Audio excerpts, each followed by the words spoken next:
Hey, salut tout le monde, j'espère que vous allez bien. Bienvenue dans un nouvel épisode du 5e quart. Tout d'abord, bonne année 2026 à tous. Je vous souhaite beaucoup de bonheur, de la santé, mais surtout de continuer à aimer le basket. Aujourd'hui, on a un épisode qui est vraiment cool. J'ai la chance de recevoir Rémi Cano, qui est un préparateur physique, qui a beaucoup d'expérience, qui travaille avec beaucoup d'athlètes. Vous allez voir, c'est vraiment le fun. Ça tombe bien aussi avec la période des fêtes qui finit là, puis les pratiques qui recommencent. On va avoir la chance un petit peu de démystifier tout ça. Je vais laisser Rémi se présenter, mais juste avant ça, si tu apprécies le podcast, je t'invite vraiment à liker, commenter, partager le podcast sur tes réseaux sociaux. C'est ça qui fait la plus grande différence. Puis je remercie tous les gens qui prennent le temps de le faire. Vraiment. Je prends pas plus de votre temps. Je laisse Rémi se présenter. Bon épisode tout le monde. Moi, en fait, c'est Rémi Cano, je suis entraîneur privé et je suis également préparateur physique de basketball et formateur aussi. J'ai une formation en préparation physique basketball sur le site Expertise 360. Alors, moi, dans mon intro, ce que j'aime faire, c'est que j'aime un peu expliquer pourquoi j'en suis arrivé là, en fait. J'étais joueur de basketball, j'ai 44 ans. J'ai joué en France, j'ai joué en Cadet France, Minime France, Championnat de France Espoir Pro A, Pro B. J'ai joué dans les divisions nationales et en fait, moi, je suis né avec un don pour le basket qui est la taille, puis c'est tout. C'est tout. J'avais aussi une facilité quand même à apprendre les mouvements sportifs au basket, donc j'ai pu développer un shoot assez rapidement, je dirais, mais par contre, dans ce qui est athlétique, c'est-à-dire que je ne courais pas vite, j'avais très peu de coordination, je courais pas vite, je ne sautais pas haut. Bref, j'étais vraiment pas du tout athlétique, j'étais pas gros, pour la même taille, je fais 6 pieds 7, et pour que les gens puissent se situer un petit peu, tu vois, pour la même taille, je pesais entre 70 et 75 kilos à 18 ans. Donc j'ai toujours compris que ce qui me manquait au basketball, c'était le physique. Tu sais, à l'époque, on n'avait pas vraiment de préparateur physique. On n'avait pas vraiment de préparation physique. Il y en avait un petit peu, mais vraiment dans les grosses élites, ça débutait. C'est pas si vieux que ça, hein, la préparation physique. Donc on faisait avec nos propres moyens, puis souvent on imitait les culturistes. Donc c'est pas complètement négatif, mais c'est loin d'être complètement positif pour le basketball. Ça peut aider dans certaines choses, mais pas dans d'autres. Ce qui fait que moi, je me suis intéressé à ça. Tu sais, des fois, on dit, c'est quand on souffre d'un problème qu'on va se former à le résoudre. Donc, ça m'a intéressé, puis j'ai décidé d'apprendre la préparation physique.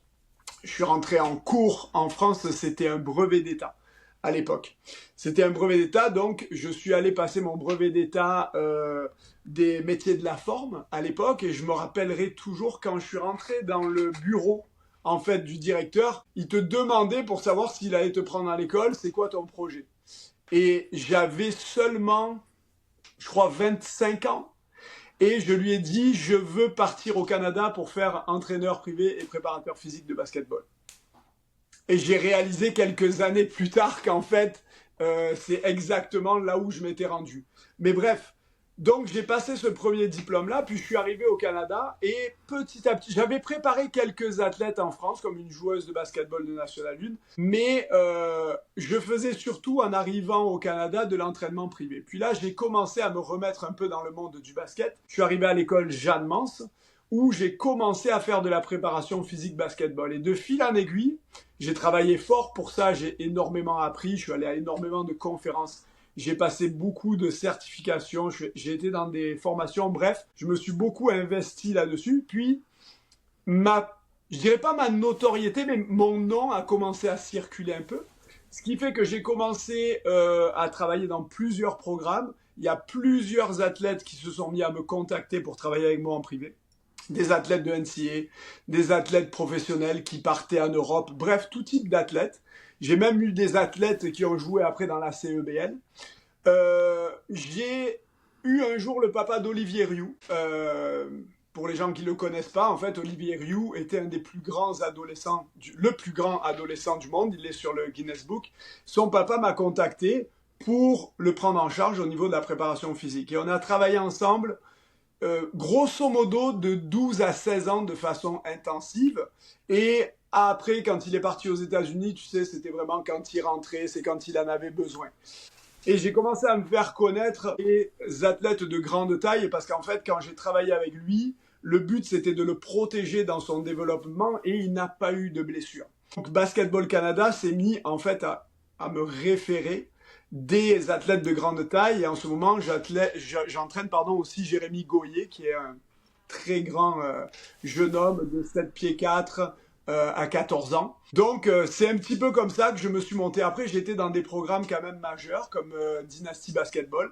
Et maintenant, j'aide un ami à développer un programme qui s'appelle Hoop Canada. Ok, super, super intéressant un petit peu d'avoir ton il y a parcours. Eu des épisodes de Brébeuf, global. on a été champion collégial Division 1 l'année dernière. Notre-Dame de Lourdes, bref, j'ai travaillé avec pas mal de monde quand même, et c'est pour ça d'ailleurs que Alex Lemay d'Expertise 360 m'a demandé de faire une formation de préparation physique pour les coachs de basketball et les préparateurs physiques. Super. Nous, on s'avait appelé un petit peu plus tôt, il y a quelques semaines, parce que bon, il y a beaucoup d'entraîneurs, on essaie de faire notre maximum sur tout ce qui est notamment activation de... On va le voir un petit peu sous 2 angles. Activation de pratique pour mon côté. Oui. Puis les activations de match. Où est-ce que, bon, ben souvent, on a tendance à faire ce que nos prédécesseurs nous ont montré. Mais de mon côté, jamais sûr à 110% de OK, est-ce que vraiment j'optimise tout ce qu'il faut? Est-ce que vraiment on travaille tous les bons muscles? Est-ce qu'on fait les bons mouvements? Puis surtout, il y a un moment aussi où est-ce qu'on a beaucoup de contraintes là, dans tout ce qui est warm-up d'avant-match, même au niveau des activations de pratique. Fait que d'où l'idée m'est venue de te contacter un petit peu pour en discuter ensemble. Oui. Je ne sais pas par où tu veux commencer. Tu veux-tu commencer par activation de pratique, puis on s'en va jusqu'au warm-up de match? En fait, tu vois, moi je pense que il y a des choses, c'est très global. En fait, moi je parle plus de préparation de match. En fait, l'échauffement, c'est seulement une pièce de la préparation d'un match. Parce qu'il y a plusieurs autres choses qui vont arriver. Et c'est vraiment dans cette optique qu'il faut le voir. Et j'ai l'impression que c'est pas toujours pris au sérieux. Alors, je me rappelle quand on jouait à un certain niveau, hein, je me replonge à bonne époque, en France, on avait quand même un temps conséquent d'échauffement. Ici, de par la façon dont c'est organisé, il arrive que ce soit... En fait, c'est rare d'avoir un temps optimal pour t'échauffer. Donc, je pense que c'est peut-être un petit peu pour ça qu'on va le négliger. Je pense aussi que c'est dans la formation. On en avait parlé. C'est moi, il y a un truc, je pense que oui, on peut parler des joueurs, les conscientiser, mais ça passe quand même par la formation des entraîneurs. Et je vais t'expliquer pourquoi. Parce que la réalité du basket au Québec, c'est que pas tout le monde va avoir accès à des préparateurs physiques, financièrement. Tu as des gros programmes qui vont avoir les moyens de s'en payer un petit peu. Des fois, tu vas avoir des gens qui vont s'éduquer un peu, puis aider de façon bénévole. Mais je te dirais qu'on n'est vraiment pas en majorité les programmes qui ont de la préparation physique, surtout avec les jeunes. Donc, à mon sens, c'est quelque chose qui devrait être incorporé dans les certifications d'entraîneurs. Moi, je me rappelle quand on passait les brevets d'État en France, moi, je l'ai passé pour les métiers de la forme, mais mes amis passaient le brevet d'État d'entraîneur basketball. Ça a changé, ça porte plus ce nom. Mais déjà, à l'époque, c'était 1 année d'études à temps plein. Et tu avais tout. Tu apprenais même, tu avais des portions de physiologie, anatomie, pour savoir un peu comment fonctionnait le corps humain. Et je pense que ça serait super important d'intégrer ça, justement, dans les formations. Et la façon, tu vois, pour te répondre, quand on va vraiment dans le match, parce que j'aimerais bien être large sur ce sujet-là, mais quand tu vas dans un match, on sait que généralement, tu risques de ne pas avoir le terrain peut-être une demi-heure ou 15 minutes avant le match. Mais c'est pas grave, il y a des choses qu'on peut faire déjà dans les vestiaires. Alors, tu parlais d'activation. Moi, je vais te dire que dans l'idéal, il faut personnaliser l'échauffement. Parce que pas tous les joueurs vont avoir les mêmes besoins. Ça, c'est dans l'idéal. Ça, c'est si on a du temps. Et je te dirais même si on a des ressources et du savoir. Tu vas avoir un joueur qui va avoir des problèmes de mobilité à tel endroit dans son corps. Il faut que tu te concentres là-dessus. Tu peux pas, avec ces gens-là, planifier quelque chose d'idéal où tu vas tout chercher. T'as pas le temps. T'as trop de choses à préparer pour ton match. Donc, tu veux aller droit au but. Si tu sais que lui, par exemple, sa coiffe des rotateurs, c'est un peu délicat, tu vas lui mettre une activation là-dessus. Mais moi, la façon dont j'aime commencer, c'est par une mobilisation. Donc, si un athlète a un problème de mobilité à un certain endroit parce qu'il a eu des blessures, ou parce qu'actuellement il a peut-être une blessure qui n'est pas complètement finie. Ça l'empêche pas de jouer, mais ça donne une rigidité. On veut libérer de l'espace dans son articulation pour qu'il puisse jouer. Donc on veut se concentrer là-dessus et on ne veut pas perdre du temps. Puis on est très fort pour ça des fois en préparation physique. On ne veut pas perdre de temps dans des choses qui n'en ont pas besoin. Rien ne sera idéal de toute façon. Surtout à notre niveau. On n'est pas des pros, on n'arrive pas le matin pour préparer un match du soir. On arrive généralement 1 heure avant parce qu'il y a l'école, parce qu'il y a pas mal de choses. Donc, tu veux cibler, là, sa mobilité, c'est ça, il a besoin de ça. Après, activation. Est-ce qu'on a repéré qu'il y avait une portion de son corps qui avait du mal peut-être à s'activer, ou alors est-ce qu'il y a une blessure? Est-ce qu'on veut activer ces muscles-là pour protéger quelque chose, pour qu'il travaille, pour qu'il soit plus performant? Comme tu le vois d'ailleurs avec Steph Curry.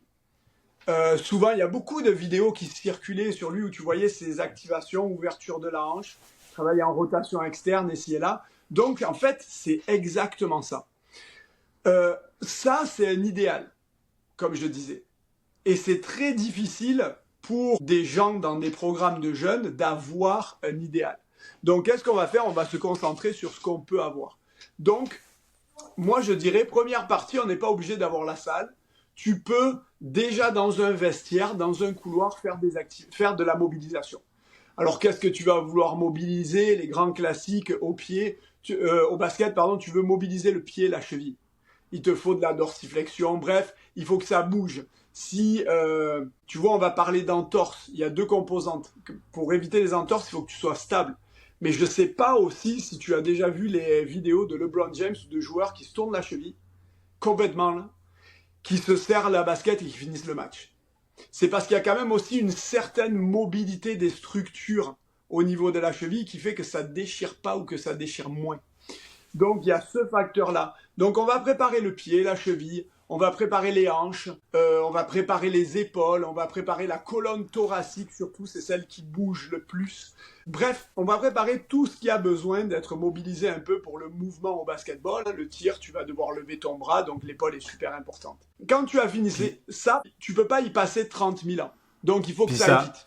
Ça ressemble à quoi ce genre d'exercice-là pour activer tout ça? Oh, ça ressemble, tu sais, ça peut être varié, tu vas avoir beaucoup. Moi, j'aime essayer de mettre en place je vais appeler ça des étirements dynamiques. Ça va être plus facile pour tout le monde, c'est-à-dire des étirements avec un mouvement balistique, avec un mouvement continu, pas des étirements passifs que tu vas maintenir. J'aime bien essayer d'en mettre qui vont chercher plusieurs choses en même temps. Pourquoi? Aussi parce que on n'a pas le temps. Donc, tu vois, mettre tes 2 mains au sol, on appelle ça le World Greatest Stretch. Tu as tes 2 mains au sol, tu es en forme de planche, tu vas passer par exemple un appui, un pied sur le côté des mains à l'extérieur, tu vas remonter un bras vers le ciel, descendre. Là, tu vas chercher les hanches, tu vas chercher la colonne thoracique, tu vas chercher l'épaule. Donc déjà, tu vas gagner du temps. Après, n'importe quoi avec des mouvements balistiques, hein, on parle de la cheville. Souvent, les jeunes de nos jours ont un problème de dorsiflexion. C'est-à-dire, ils ont du mal à tirer la pointe de pied vers le haut, vers eux. Donc, qu'est-ce qu'on va faire? On va faire des étirements balistiques là-dessus, comme tu l'as peut-être déjà vu. On va placer le pied à peut-être 20 cm d'un mur et on avance le genou vers le mur. On sent que ça tire sur le mollet, on sent que ça va tirer sur le tendon d'Achille. Donc, on travaille sur la dorsiflexion.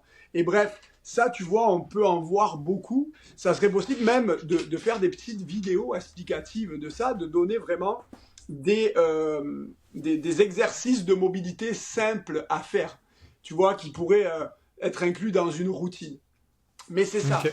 Donc, sur la mobilisation, et c'est ça, il ne faut pas que ça te prenne, je dirais que 10 minutes, c'est un gros maximum. Des fois, il y a des gens qui ont de la chance, il y a certains programmes qui ont des moyens et ils vont avoir de la thérapie manuelle.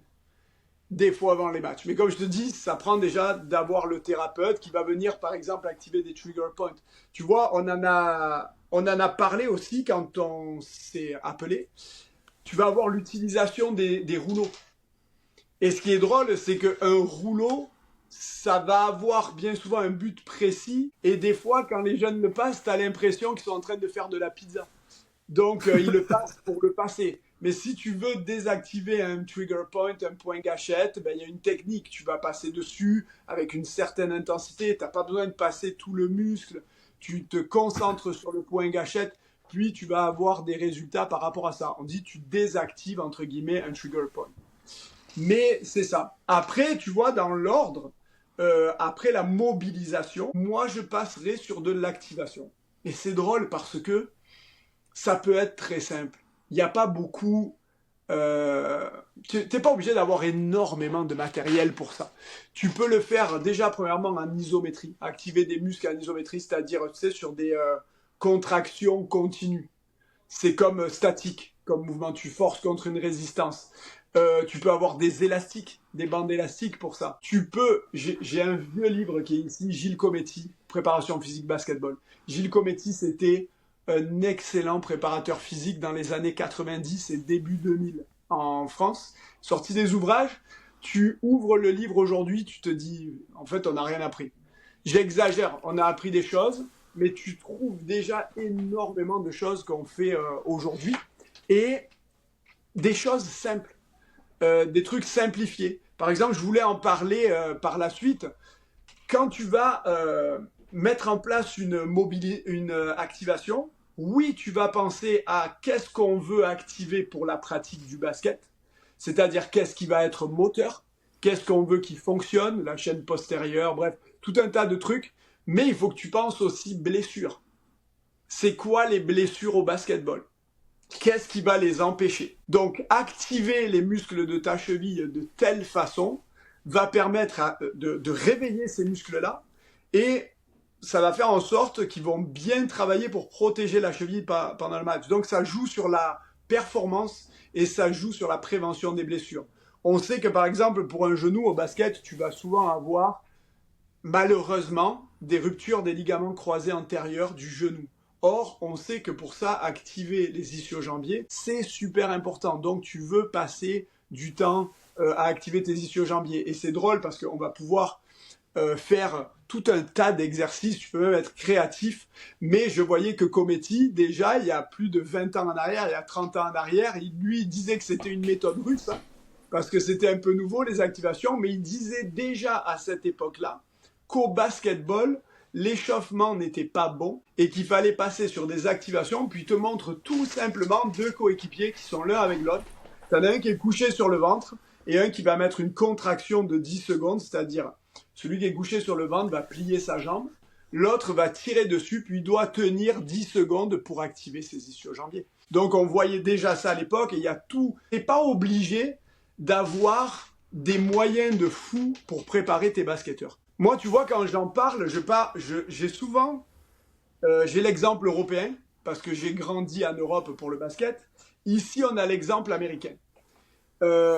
Et attention, hein, c'est super. Quand tu vas arriver dans les grosses écoles aux États-Unis, que tu vas en NCAA, tu vas avoir des gyms, c'est la folie. C'est la folie. Même en NBA, ils n'ont pas des gyms comme ça. Donc, ils ont des gyms absolument incroyables. Et c'est bien, tu vois, c'est très équipé. Mais tu vas parler de la Lituanie, tu vas parler de la Serbie, tu vas parler de tous ces pays-là, la Slovénie. C'est des pays qui n'ont pas ces moyens-là. Ils n'ont pas ces moyens-là et ils sortent des basketteurs qui remplissent les championnats professionnels partout. C'est pas toujours la formation de basket, c'est pas toujours une question de moyens financiers. C'est facile de se dire, oh, ici on n'a pas les moyens. Alors qu'en réalité, avec peu de moyens, tu peux quand même former très très bien des joueurs de basketball.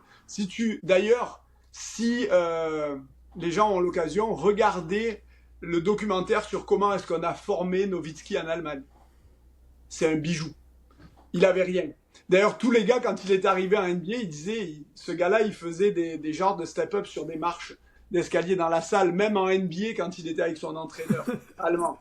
Donc il disait, nous on se mettait les mains sur la tête, on disait mais ça ressemble à rien, ouais mais ça marche. Ça marche, il est devenu Nowitzki. Donc tu sais, bon oui il y a une partie génétique et tout, mais des Nowitzki physiquement il y en a là.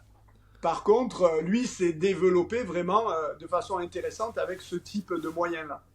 Donc tu vas avoir tes activations. On parlait tout à l'heure, coiffe des rotateurs, ça arrive souvent au basketball, puis qu'est-ce qui arrive souvent au basketball de par le profil des joueurs et de par la nature du sport, c'est les blessures dorsales. c'est les blessures dorsales. Puis avant, on focusait beaucoup sur les chevilles. C'est normal. Ça, on va pouvoir parler plus longuement des chevilles derrière. Mais on focusait beaucoup sur les chevilles, sur les genoux, sur les épaules, sur des trucs comme ça. Alors que les blessures dorsales sont très présentes au basketball. Et j'ai les stats dans la formation sur Expertise 360. Donc, c'est gros. C'est une des blessures qui tient les joueurs à l'arrêt loin du terrain le plus longtemps. Tu vas avoir beaucoup de hernie discale. Le nombre de joueurs qui sont opérés de hernie discale, dans les dernières années et même avant, il y en a beaucoup. Ça a détruit la carrière de Ben Simmons. Serge Ibaka s'est fait opérer, PJ Tucker. Bref, il y en a beaucoup. Il y en a beaucoup. JJ Redick, Larry Bird a eu une fusion lombaire dès qu'il a arrêté sa carrière. Scottie Pippen, quand on regarde The Last Dance et qu'il a mal au dos sur le dernier titre, ou l'avant-dernier, c'est sur l'avant-dernier titre, je pense. Il a une double hernie discale qui s'est fait un match. C'est très présent. Et il y a des façons d'éviter ça. La première, c'est de leur enseigner déjà les bons mouvements quand ils sont dans le gym, à la musculation, grosso modo, faire de la prévention là-dessus. Et il va y avoir les activations. Tu vois, moi, j'ai été touché personnellement par les problèmes de dos. À l'âge de 16 ans, en centre de formation, je pense que j'ai pas pu me pencher pendant au moins 4 mois pour ramasser un ballon par terre. Je pouvais tout simplement pas avoir de flexion lombaire. Je pouvais pas me pencher vers l'avant. Donc ça a dû être, à l'époque on diagnostiquait pas tant, ça a dû être le début de problèmes qui se sont aggravés plus tard dans ma vie. Donc moi j'ai été obligé d'apprendre pour me soigner. Donc en passant mes cours McGill, en fait, j'ai appris un petit peu comment est-ce que tu évalues un athlète qui a mal. Alors moi je ne peux pas émettre aucun diagnostic, ce n'est pas du tout de mon ressort. Mais qu'est-ce qu'on fait? C'est qu'on peut voir de par ces tests s'il y a une possibilité d'avoir quelque chose. Donc nous, qu'est-ce qu'on fait? On les envoie directement en médecine sportive. La médecine sportive passe sa clinique. Et une fois qu'il a passé sa clinique, derrière, il va passer ses imageries, tout ça. Puis c'est lui qui émet un diagnostic. Et derrière, on agit. Mais, étant donné que ça arrive souvent, moi, je place souvent un protocole dans les activations, d'activation de tout l'abdomen, en fait. De tout ce qui va stabiliser la colonne lombaire. Et tu vois, dans les cours de Stuart McGill, en fait, il a 3 exercices qu'il appelle le Big Three, qui te dit de faire quotidiennement pour stabiliser la colonne lombaire. C'est 10 à 15 minutes. Alors lui, il te donne des exercices faciles que moi, je recommande, parce que c'est très simple d'accès, mais c'est possible de faire différent et de faire plus ou moins difficile selon le niveau de l'athlète derrière. Donc, grosso modo, cette partie va te permettre de les protéger et également d'avoir une forme de performance derrière parce que tu actives le système nerveux. Donc, la contraction musculaire va être plus intéressante. Ok. Oh, Après, c'est... Ouais. Vas-y. C'est cool. C'est cool de t'entendre. Tu dis beaucoup d'informations. J'essaie d'être concentré pour suivre le tout. Vas-y, je te laisse Après, continuer. je vais te dire, il y a un truc qui est primordial à comprendre et que souvent les entraîneurs ne comprennent pas. Une activation n'est pas un travail. Et ça, c'est compliqué et il faut en être conscient parce que là vient du coaching mental sur les joueurs. Parce que tu vas avoir beaucoup de jeunes, il va y avoir ceux qui fuient, il va y avoir ceux que tu vois qu'ils n'ont pas trop envie de forcer, mais souvent tu vas avoir l'inverse. Et au plus tu vas jouer dans un haut niveau, au plus le jeune va vouloir surperformer, va vouloir travailler énormément, va vouloir se donner tout le temps. Donc en fait, il faut le coacher là. Parce que si tu vas lui donner 3 exercices d'activation pour s'activer, lui en fait, il va s'épuiser. Et on veut pas que ce soit contre-productif. C'est-à-dire que quand tu vas faire une activation, tu vas peut-être faire 2-3 séries d'un exercice où sur une échelle de difficulté de 10, tu dépasseras jamais les 6. Tu dépasseras jamais les 6. Tu veux que ce soit de la qualité, mais tu veux qu'il soit activé pour pouvoir performer après. Tu veux pas qu'il soit épuisé, tu veux pas qu'il crash un peu son système nerveux, qu'il épuise quelques muscles et là. C'est pas du travail en fait. Hein. C'est vraiment de la préparation. Donc ça, il faut en avoir conscience. C'est super important. Ok, puis Est-ce que pour préparer idéalement un joueur, là, bon, pour un programme qui a peu de temps avec ses jeunes, est-ce que Ouais, l'idéal c'est de l'incorporer en pratique, puis dès qu'on est en gymnase, en faire un petit peu, ou c'est d'essayer de trouver du moment en dehors du gymnase pour essayer de le faire? c'est ça. Il n'y a pas. Alors, je vais te donner l'exemple concret. Quand je jouais en France, il y a un club qui s'appelle Oulin Sainte-Foy Basket, au SFB, c'est Lyonceau, maintenant ils sont en National 1. Quand je jouais là-bas, j'avais une coach qui était très intéressée quand même par la préparation physique. Notre préparation était déjà finie quand on rentrait sur le terrain pour l'entraînement. Donc on avait obligation d'arriver une demi-heure en avance et tout devait être fait dans cette demi-heure. Donc c'était pas parfait, mais c'était vraiment intéressant par exemple. On voyait qu'on commençait vraiment à introduire des choses.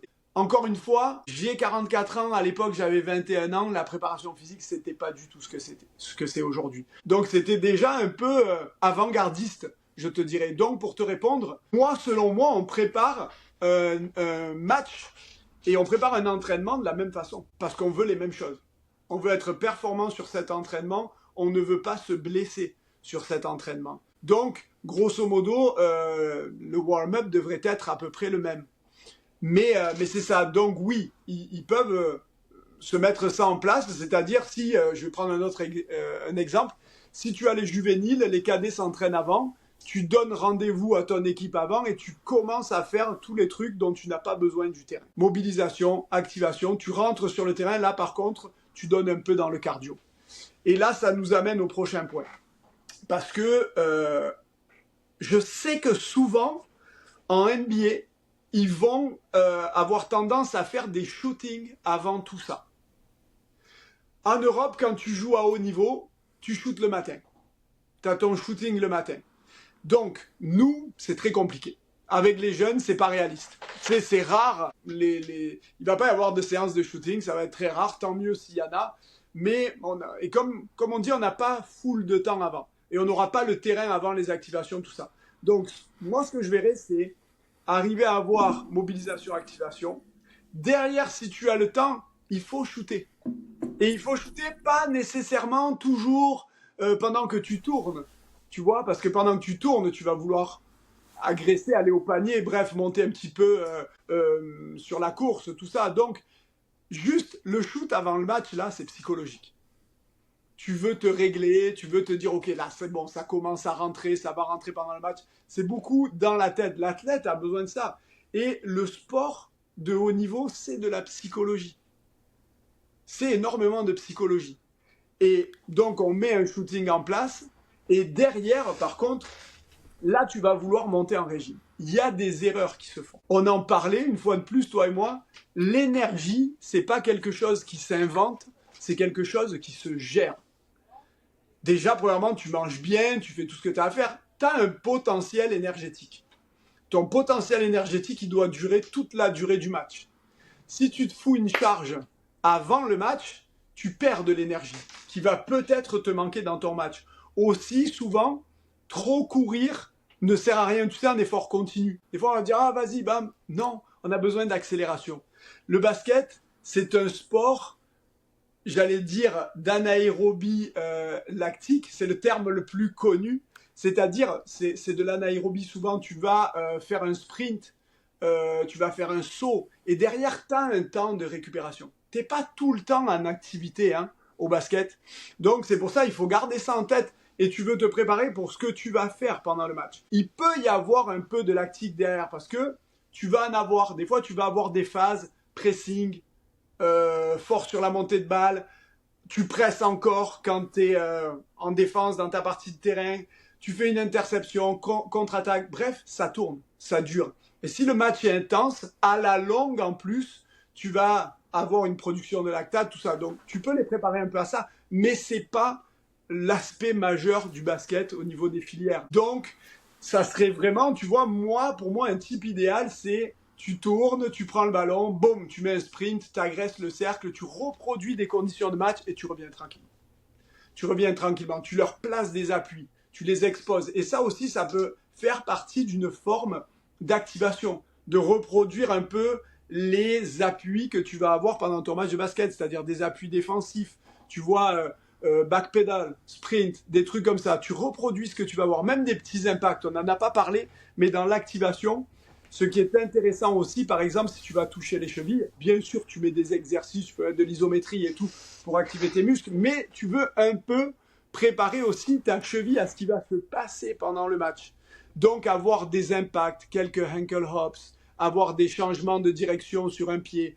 Même chose, tu veux pas les brûler. Si tu es capable de faire 30 reps, tu leur en mets 10. C'est juste pour que la cheville prenne le mouvement, pour qu'on prenne les impacts, pour qu'elle soit prête à ce qui va se passer pendant le match. Là où ça fait un problème, là où on fait vraiment la différence, c'est dans les détails loin du match, qui font aussi partie de la préparation de ton match.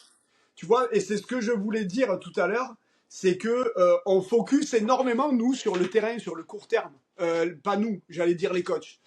Parce que ça, c'est super drôle, parce que je voulais en venir là, sur certaines choses, notamment de ce qu'on voit après des matchs. C'est-à-dire que moi, je parle très souvent avec un de mes meilleurs potes, qui est un préparateur physique, qui a travaillé longtemps avec des joueurs NBA, avec des joueurs d'Euroleague, avec des clubs d'Euroleague, tout ça. Et ça commence à être un ancien. Et le truc, c'est que souvent, l'entraîneur veut montrer qu'il contrôle. On veut montrer qu'on a la main sur un groupe, sur des joueurs. Donc, on focus énormément sur ce qui se passe quand on est dans l'enceinte de la salle. Mais ce qui est super important pour un match, c'est déjà la préparation, ça part bien avant le match. Qu'est-ce que tu vas manger? Est-ce que tu as ingéré suffisamment de calories pour produire des efforts pendant ton match? Sachant que tu es jeune, tu vas t'entraîner 2-3 fois, voire même parfois tous les jours. Donc, est-ce que tu commences à sentir que tu as les jambes lourdes, les jambes coupées à un certain point? Est-ce que tu manges suffisamment? Est-ce que la veille du match, tu as rechargé, tu as eu tout ce qu'il te fallait pour recharger en glycogène, bref, avoir le fuel nécessaire à l'effort? Donc, il y a ça. Est-ce que tu as dormi tes 8 heures? C'est tous des petits détails qui sont super importants. Est-ce que tu t'es activé? Est-ce que tu as été un peu actif dans ta journée? Est-ce que tu as marché? Ou est-ce que tu es plutôt... est-ce que tu es resté à somnoler toute la journée? Comment est-ce que tu as mangé? Moi, je sais que par exemple, quand je jouais, puis c'est ce que je recommande souvent aux athlètes, c'est de manger en grande quantité loin du match. Réduire les portions quand on s'approche du match parce que tu veux pas être fatigué à digérer. Tu veux faire tes réserves loin, tu digères, après, quitte à beaucoup plus manger après ton match. Mais tu vois, c'est ça. Donc la préparation, c'est vaste. C'est pas seulement un échauffement, puis on voit ce qui se passe. Martin Dussault nous disait toujours, même l'aspect psychologique. Même l'aspect psychologique, comment tu te prépares à ton match, comment est-ce que tu te vois. Des fois, il y a des interventions à faire avec des jeunes sur le comportement qu'ils devraient avoir sur le terrain. Relâche-toi, tu joues pas ta vie. Bref, pas mal de trucs comme ça. Et c'est des petites interventions que si on arrive à maîtriser ça, Martin Dussault, c'est ça que je voulais dire, disait que lui, par contre, ses entraînements au début, il les laissait niaiser pendant 5 minutes. C'est-à-dire, si l'entraînement commençait à 8 heures, de Jadmans, allez les laisser, ça fait partie de sa planif. Il les laisse niaiser jusqu'à 8h05, 8h10. Alors son assistant devenait fou, parce que lui, il voulait commencer, mais lui, il disait non, c'est les 5 à 10 minutes les plus importantes de l'entraînement. Parce que moi, je les regarde. Et je suis capable de voir, lui, comment il va. Lui, comment il va. Et ça me permet de désamorcer une situation. Parce que derrière, je peux faire une intervention auprès du jeune, lui demander comment ça va, et peut-être que ça pourra rien faire, mais peut-être que ça va changer son entraînement derrière. Peut-être que je vais lui dire, tu vois, donc il y a aussi la part psychologique qui est super, super importante. Puis, c'est un peu ça le problème pour les entraîneurs, c'est qu'on a beaucoup, beaucoup de choses à gérer, beaucoup de sphères à gérer, puis très peu, pour la majorité, très peu de, je ne vais pas dire de connaissances, mais très peu de spécialités. Il y a pas de, on n'est pas en Europe, là, fait qu'il n'y a pas de cours universitaires pour ça, il n'y a pas de cours sur un an. Ouais. Puis surtout, on voit nos athlètes, mais tu sais, entre 3 fois semaine et, bon, les plus chanceux les voient 5 fois semaine. Maintenant, comme entraîneur qui les voit 3 heures dans leur journée si je suis chanceux, qu'est-ce que je peux faire pour les aider dans cette préparation-là? De laquelle tu veux parler? Dans comme je dis, à 360 degrés? Ouais, là. Allons-y à deux étapes. La préparation globale, Alors, puis je vais ensuite, t'expliquer moi la montons. façon dont je le fais. Parce que c'est vrai que ça, c'est complexe. Il faut savoir un truc, pour un jeune, il faut que ça fasse du sens. Donc, il faut avoir certaines connaissances. Tu ne peux pas te pointer devant un jeune et de lui dire dors parce que c'est bien pour ta performance. Lui, ça lui dit strictement rien. Donc, moi, j'ai étudié ça, tu vois. Et ce que je fais, j'essaye de le simplifier pour eux. Mais par exemple, si tu prends les jeunes et que tu leur parles, que tu leur dis, voilà, interactif, pourquoi est-ce que c'est important de dormir pour la performance? Et parce que là, tu vas leur dire, est-ce que c'est important? Ils vont te dire oui. Des fois, tu vas leur dire combien de temps, ils vont peut-être même te sortir la bonne réponse, 7, 8, 9 heures. Mais par contre, quand tu vas leur dire pourquoi c'est important, ils ne le savent pas. Et c'est entièrement normal. Et là, moi, ce que je fais, c'est que je leur dis, regarde, tu vois, quand tu t'entraînes euh, à la musculation, par exemple, tu vas vouloir gagner de la masse, de la force, des trucs comme ça pour ton basket. Quand tu vas t'entraîner au basket ou à n'importe quoi, tu as des micro-lésions qui sont normales dans ton organisme. Ben ça, en fait, dans ton sommeil profond, tu as un pic d'hormones de croissance qui fait que c'est le meilleur moment pour progresser là-dessus.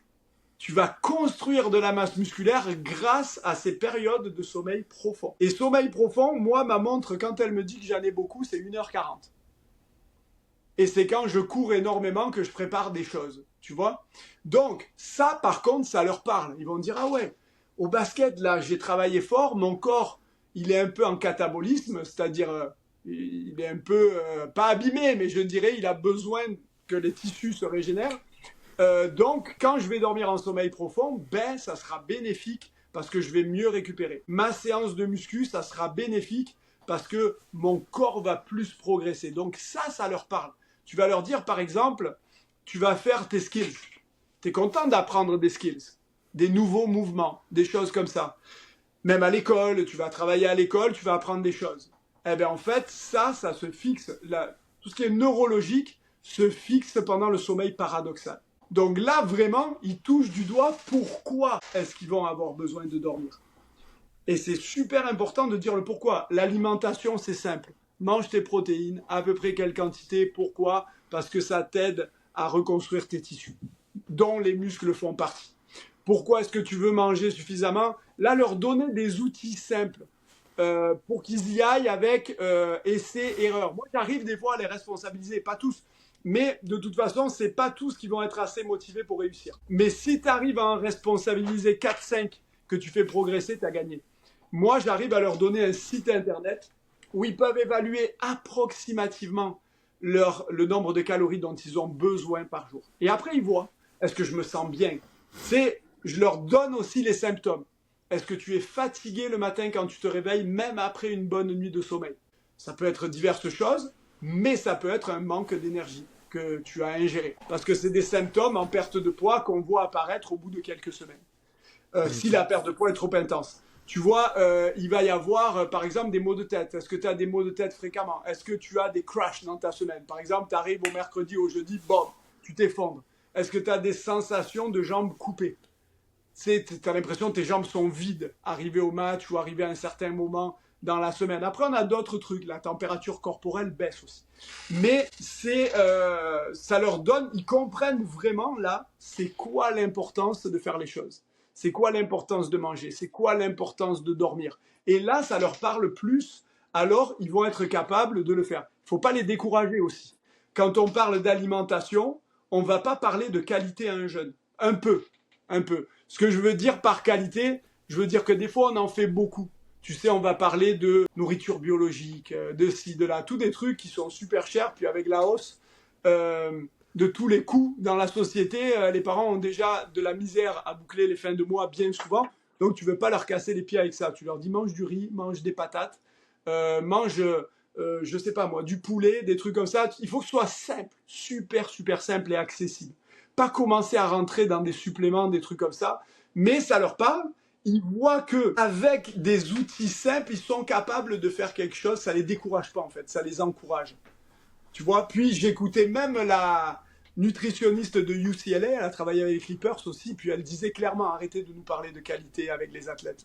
Elle disait, moi je leur donne des compotes bourrées de sucre, je leur donne des barres de ci et là, ils vont brûler ça. Ils vont brûler ça, puis il y a une réalité financière derrière.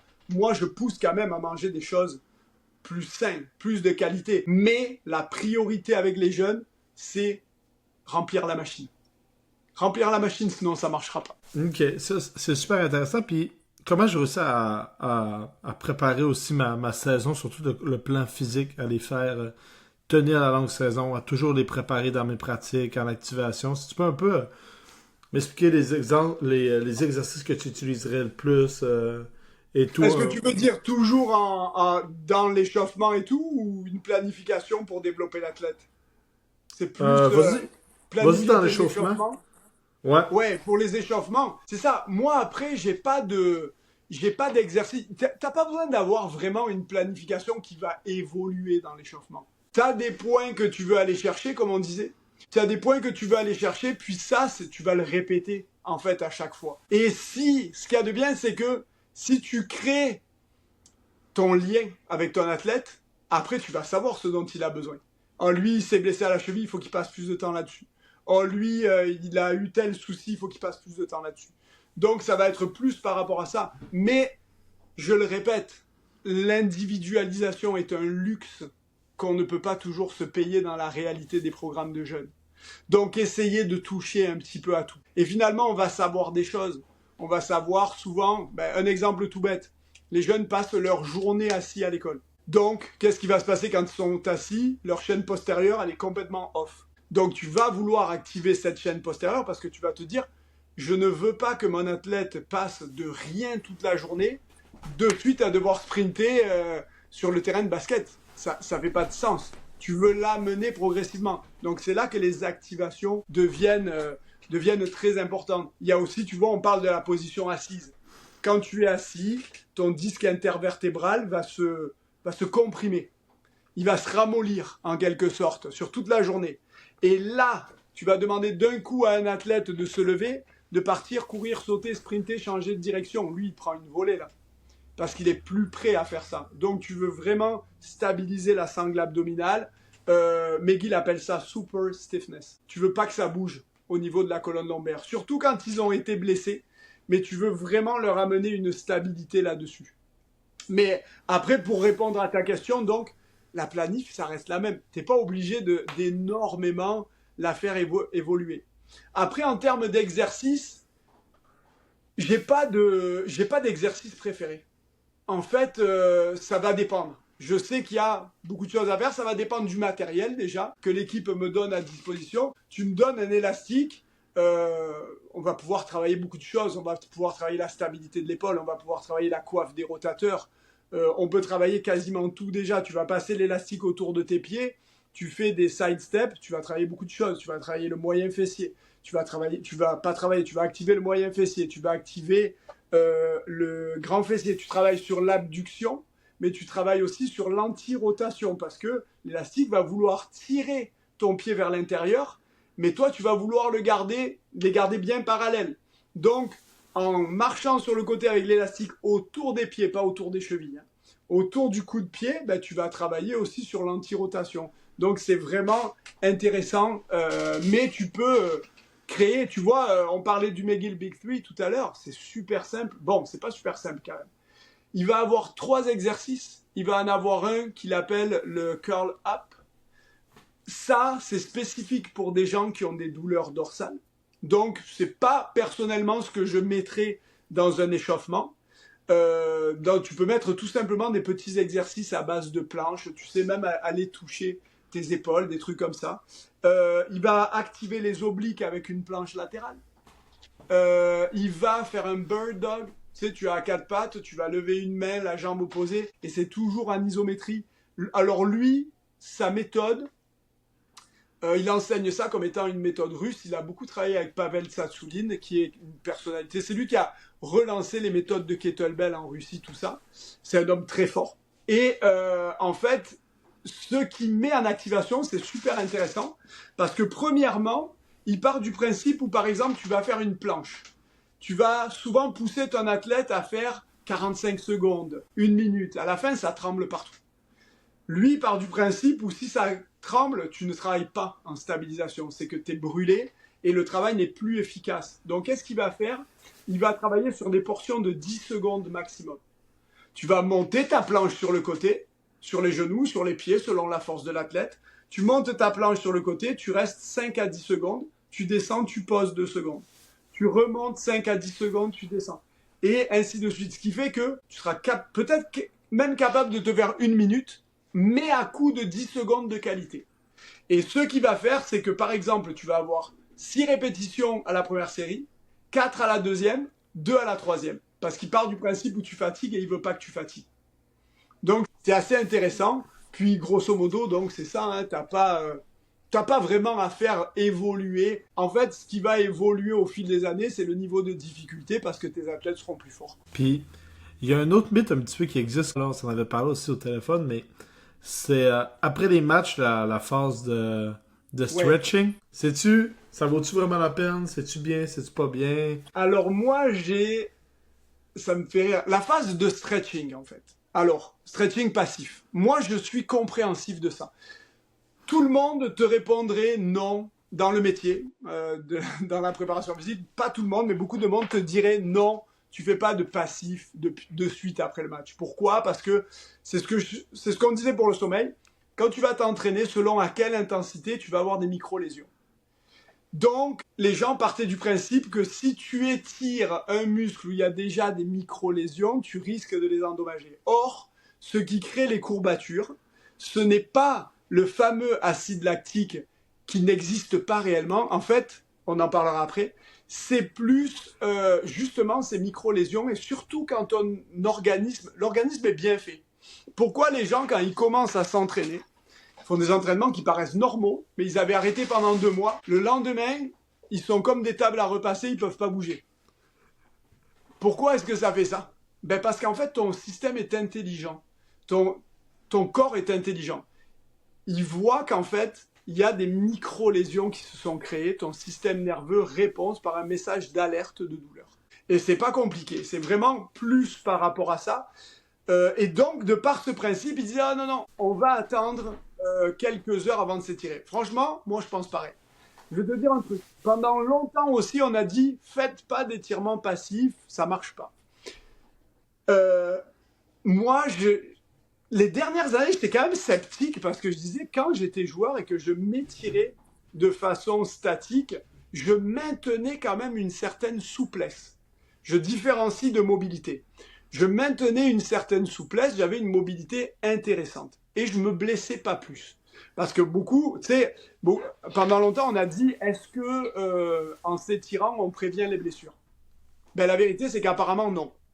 Mais par contre, maintenir de la souplesse en vieillissant, c'est super intéressant. Donc, si on voit même le big picture, j'ai écouté un podcast avec Aurélien Broussal-Derval, il n'y a pas longtemps, qui est un gros préparateur physique en France. J'aime beaucoup parce que quand tu vas écouter son podcast, c'est que du concret.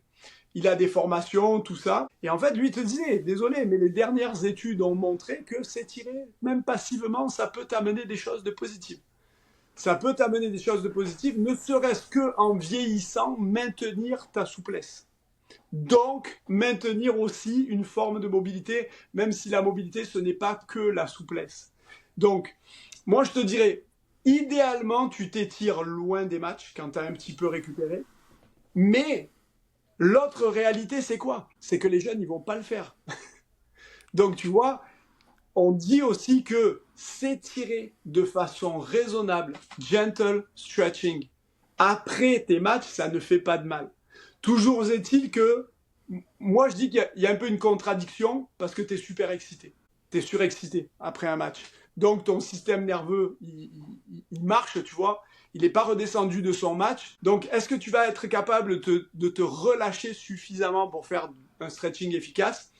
Peut-être pas. Mais sachant qu'ils ne le feront pas, on veut avoir quand même ce contrôle de s'assurer qu'ils vont le faire dans le moment qui est le moins nuisible. Et tu vois, on en vient à un autre point. Pourquoi on ne s'étirerait pas en statique avant un match? parce que c'est scientifiquement prouvé que ça va avoir un impact sur la performance. Tu perds un peu en ayant des étirements statiques, tu risques de perdre un peu de ta puissance pendant le match. Et ça, il y a même des études récentes qui le montrent. Donc c'est pour ça que généralement, on va faire des exercices de mobilité avec mouvement balistique au début du match. Tu vois ? Et qu'on va garder les autres pour plus tard. Les deux ont leur place pour moi, ça c'est mon opinion. Mais on va garder les autres pour plus tard. C'est super intéressant, c'est cool un petit peu d'avoir un avis concret par rapport à tout ça, parce que c'est ça, des fois on voit des entraîneurs le faire, d'autres pas le faire, puis en tout cas personnellement je sais jamais sur quel pied danser, je le fais avec mon groupe, Ouais. je le fais pas. Et il faut toujours vérifier. Ça c'est un truc aussi, si tu vois un influenceur un jour qui va sortir quelque chose sur les réseaux sociaux, faut vérifier. Moi j'ai pris ce biais-là, j'ai pris la formation d'étirement. Je ne l'ai pas encore faite d'ailleurs, mais j'ai pris la formation d'étirement de Aurélien Broussal-Derval parce que je trouve que c'est super intéressant tout ce qu'il racontait là-dessus. Lui, on sait que c'est un gars de science. C'est un scientifique. Tu sais, il a travaillé avec l'équipe de France, il a travaillé dans différents pays en préparation physique. C'est vraiment, il a écrit plusieurs livres. C'est un gars de science. Par contre, des fois, quand tu entends des gens, il vaut mieux aller vérifier. Puis c'est accessible à tous, hein. Le savoir aujourd'hui est accessible à tous. Moi, j'ai un doute. Tu vas rechercher sur PubMed les études, tu vas trouver des choses assez rapidement, assez facilement, et tu peux faire tes vérifications par toi-même sur c'est quoi les données les plus récentes sur le sujet justement traité. Sérieux, c'est super intéressant. Puis une autre question que j'avais personnellement dans l'eau, c'est il faut combien de séances de, je vais utiliser le terme musculation, mais de préparation physique par semaine, là, souvent c'est un peu la mode là, dans les programmes, que ce soit sport-études et tout, de mettre des muscles au travers des semaines. Est-ce que une par semaine c'est trop, pas assez? Il en faut-tu minimum 3 pour que ça soit cohérent? T'as-tu un nombre? T'as-tu des choses à Alors dire moi par je te rapport à ça? dirais ça peut être limite. Ça peut ne pas être assez. 2, ça commence à être intéressant.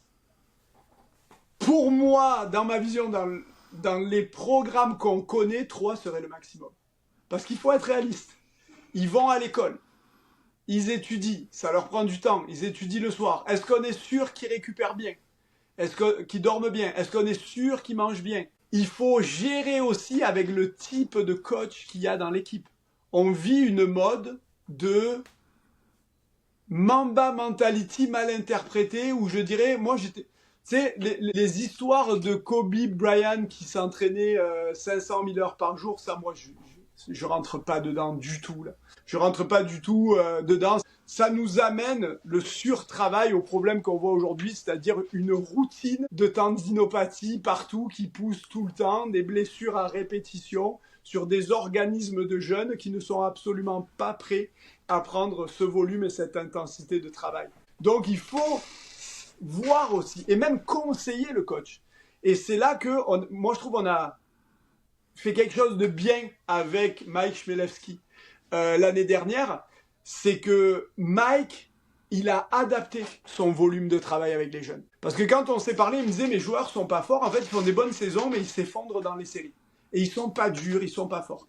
Et moi, dans mon esprit, comme je disais, s'ils sont pas forts, il faut travailler la force.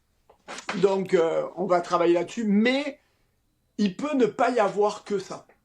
Tu vois, dans quel état est-ce qu'ils se rendent à la fin de la saison? Et c'est ça le truc. On parlait de l'énergie.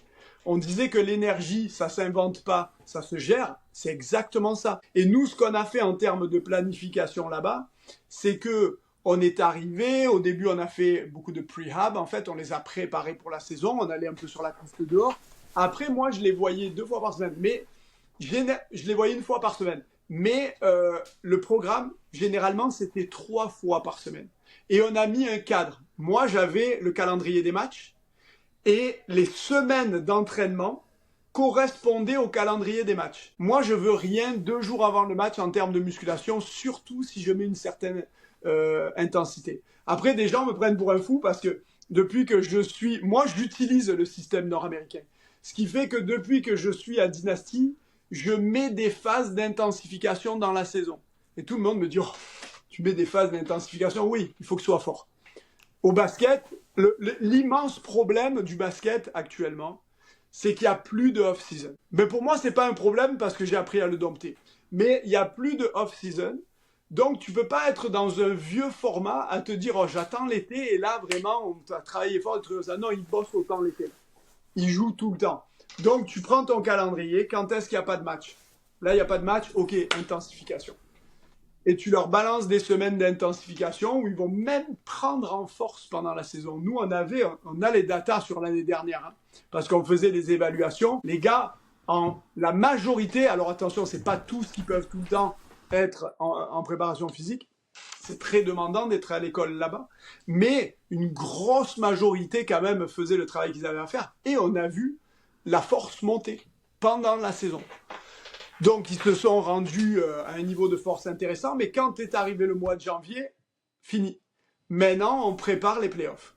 C'est-à-dire qu'on ne veut pas les taxer, ils vont avoir les examens, ils vont arriver vers les playoffs. Et c'était en février cette année.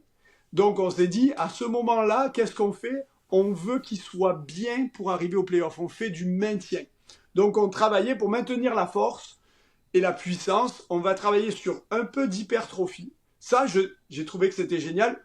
J'ai pris ça, en fait, de Charlie Waingroff, qui était le préparateur physique de Basketball Canada à l'époque, et Christian Thibodeau, qui avait la même vision là-dessus, qui est un gros préparateur physique aussi au Québec, et qui disait, si tu veux maintenir de la force pendant la saison, et donc de la puissance aussi, tu fais de l'hypertrophie avec une intensité correcte, c'est-à-dire autour de 10 répétitions. Par exemple, sur ton bench press, tu vas te taper des 10 répétitions. Tu ne veux pas être à 5-6 parce que ton système nerveux va souffrir.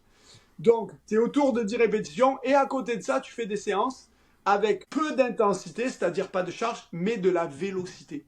Comme tu vas sauter, tu vas faire des sprints, tu vas faire des trucs comme ça. Et la combinaison des deux, ça permet de maintenir un niveau de force, un niveau de puissance. Donc, on roule comme ça jusqu'au playoff, où on travaille aussi sur de la prévention. Et finalement, on fait beaucoup de sensibilisation. Mike, il a super bien géré son volume de travail avec les jeunes. C'est la première fois que je voyais un coach qui leur disait « te lève pas le matin pour aller shooter ». Et c'est brillant. C'est brillant parce que quand tu t'es couché la veille à 11h, 11h30, te lever à 5h du matin pour faire une séance de tir, oui, c'est bien parce qu'on voit la motivation du garçon, mais si tu dors jamais, ça sert à rien. Tu vois, si tu te couches à 11h30 parce que tu as des études, que tu t'endors à minuit, que tu te lèves à 5h, ça te fait 5 heures de sommeil. Un athlète, ça dort pas 5 heures. Donc, tu vois, c'est tout ça. Puis finalement, on s'est rendu au playoff. Ils avaient des micro-séances. Ça, c'est un point super important aussi qu'on doit évoquer parce que les gens vont se tromper. Tu vois, tu parlais un peu de l'après-entraînement. Tu parlais de l'après-entraînement avec les étirements. On voit des choses dans l'après-entraînement. Puis là, on vit à l'ère des réseaux sociaux. Donc, qu'est-ce que les gens vont regarder? Ils vont regarder ce que font les gars en NBA. Et ils vont voir que les gars en NBA, ils sortent du gym et ils vont faire une séance. Et souvent, on va dire, oh, c'est de la récupération. C'est pas de la récupération, c'est une séance. C'est du micro-dosage. C'est du micro-volume. C'est parce que quand les gars sont sur la route et qu'ils enchaînent des matchs avec un calendrier difficile où ils vont se déplacer, il y a des choses qui doivent être faites. Donc, même si c'est petit, même si c'est 30 minutes, on sait que Kevin Durant, il est fragile au niveau de ses tendons d'Achille. Un exemple, on le fait bosser là-dessus, un petit peu, parce qu'on veut que ce soit fait. Après, ils vont se coucher, ils dorment tant qu'ils veulent, puis c'est terminé. On va vouloir peut-être maintenir un peu de vélocité. Des fois, tu les vois faire des petits mouvements d'haltéro, du hang power clean, des trucs comme ça, avec des charges très légères, mais à une certaine vitesse. Tu les vois faire quelques mouvements de plio. Tu les vois faire des mouvements de renforcement spécifiques. Donc, c'est pas de la récupération. C'est des micro-séances parce qu'ils n'ont pas le temps de le placer dans leur agenda de joueurs professionnels. Mais est-ce que ça pourrait être une solution pour les programmes qui n'ont pas la chance d'avoir 3 séances de muscu ou 2 séances de muscu avec un entraîneur ou un physio? C'est une solution peu optimale. C'est une solution peu optimale, c'est une solution de bricolage, surtout à un jeune âge où on construit des choses. C'est ça, eux, c'est des pros, ils sont dans la contrainte en permanence. Ils sont dans la gestion de la contrainte. Les jeunes, par contre, ils sont en construction. Ils sont en construction, donc c'est plus important de prendre du temps pour leur enseigner des choses simples. Des choses simples qui, moi, tu vois, je commence à travailler. C'était le cas quand j'étais à NDL, Notre-Dame de Lourdes. J'ai fait 2 ans ou 3 ans à NDL, je pense.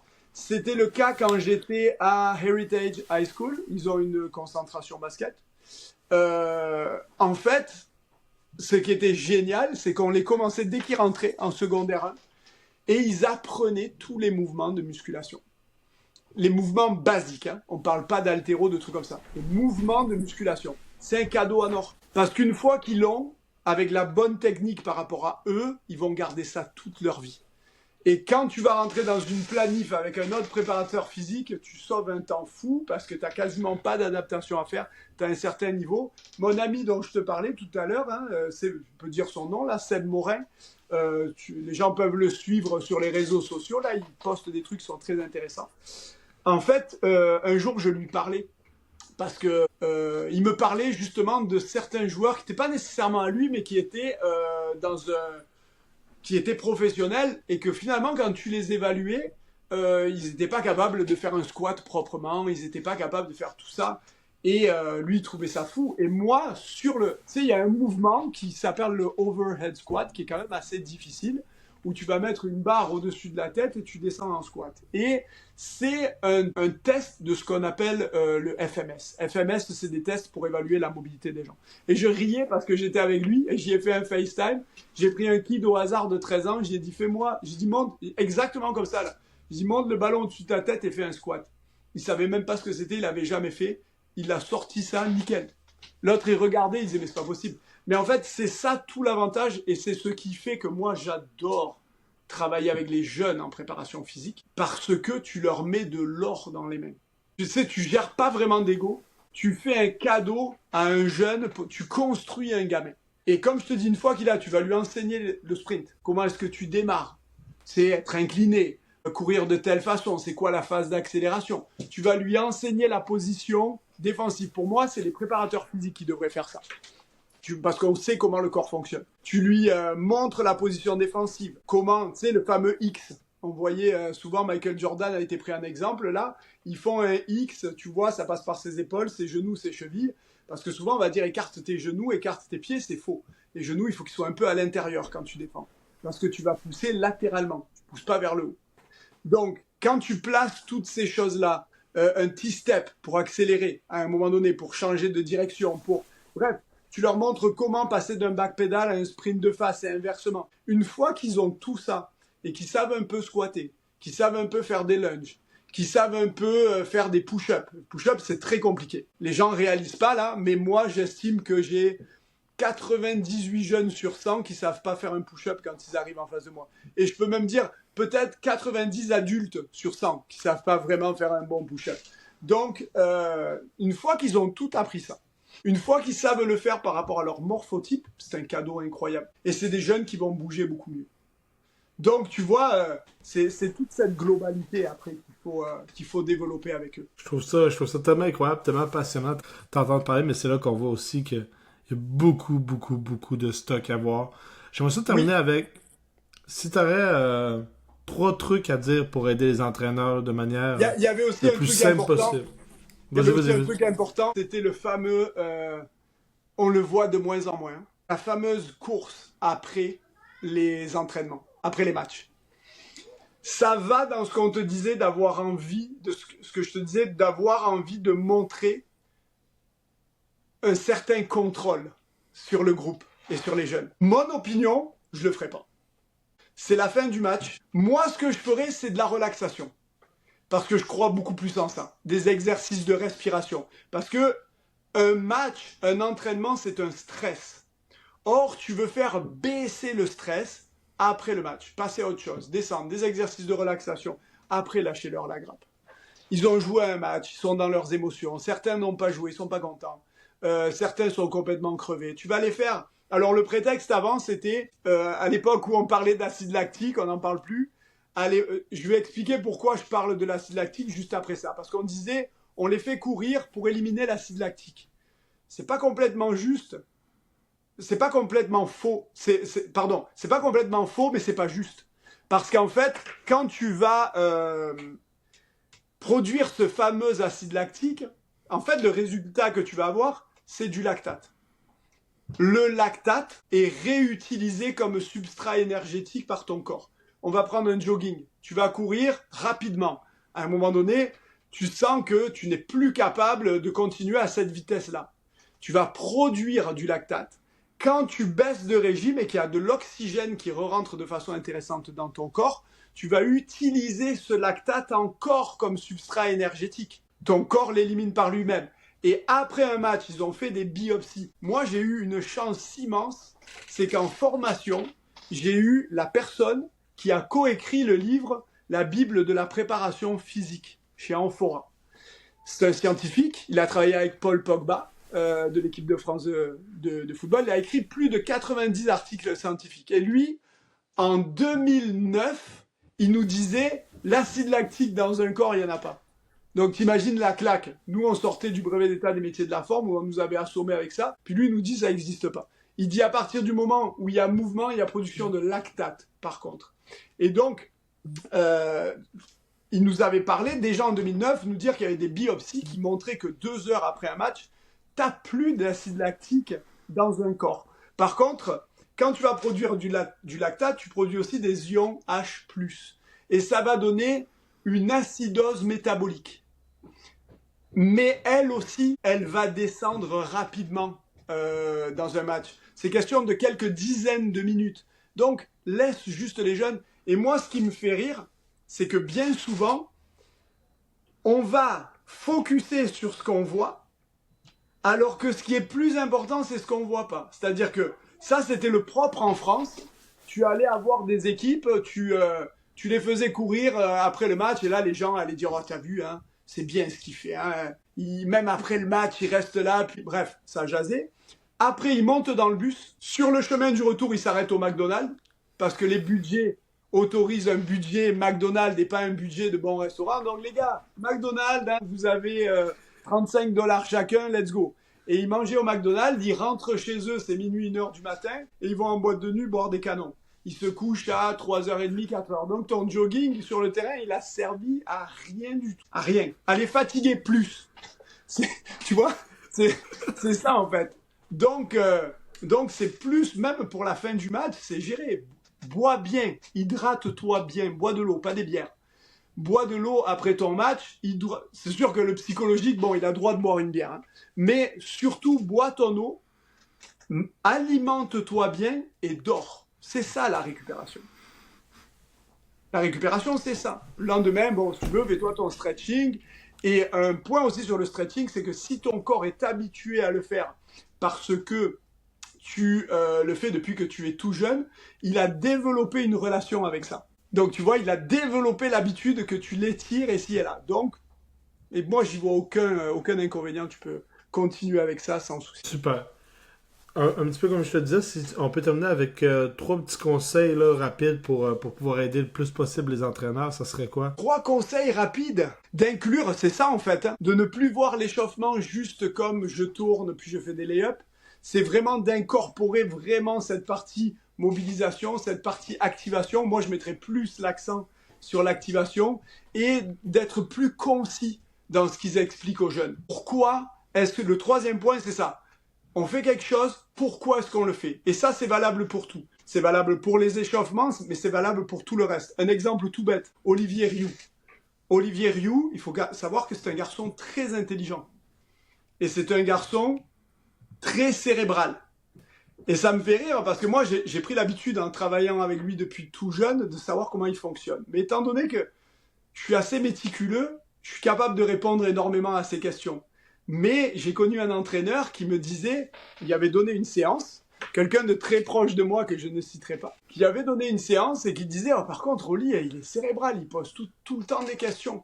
Et il me disait, des fois, tu as juste envie de dire, fais-le. Et je dis non. Je dis, si tu planifies un truc et que tu n'es pas capable de lui expliquer pourquoi tu le fais, c'est que, en fait, pourquoi est-ce que tu l'as planifié?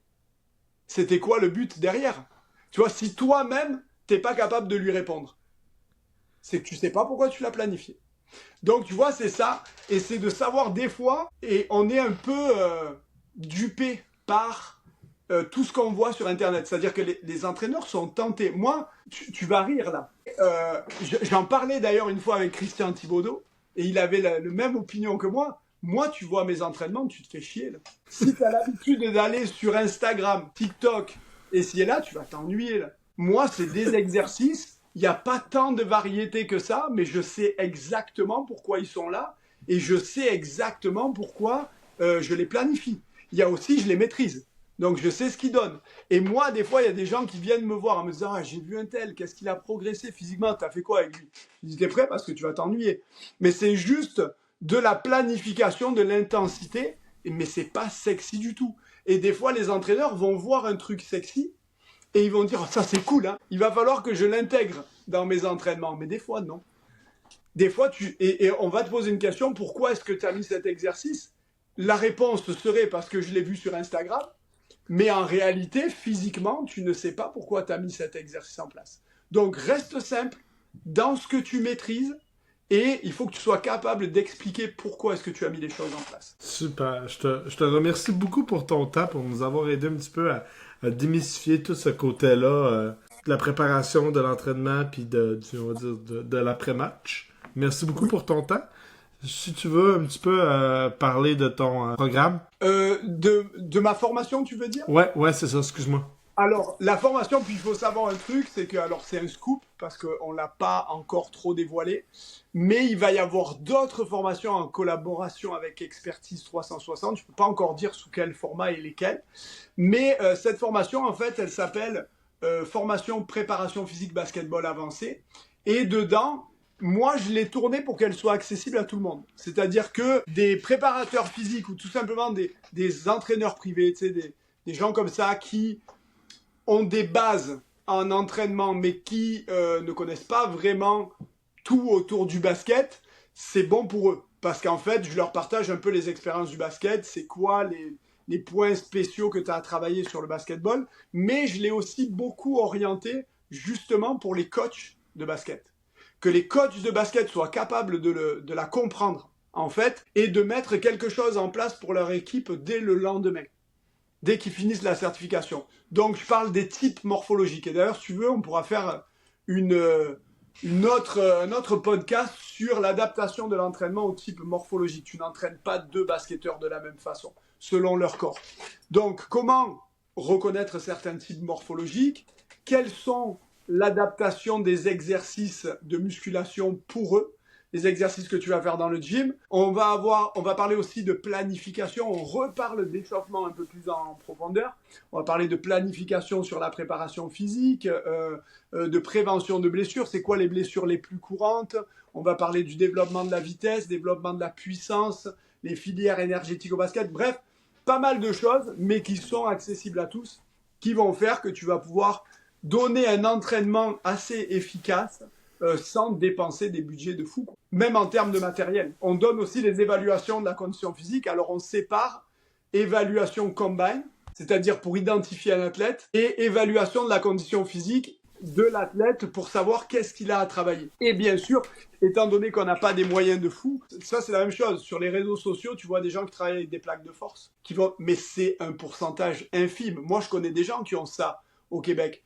Des gyms très spécifiques qui ont un budget, ça coûte des milliers de dollars par année. La réalité des programmes, c'est qu'on n'a pas ça. Donc, on peut très bien faire sans ça, avec des outils simples, et on parle de ça justement dans la formation.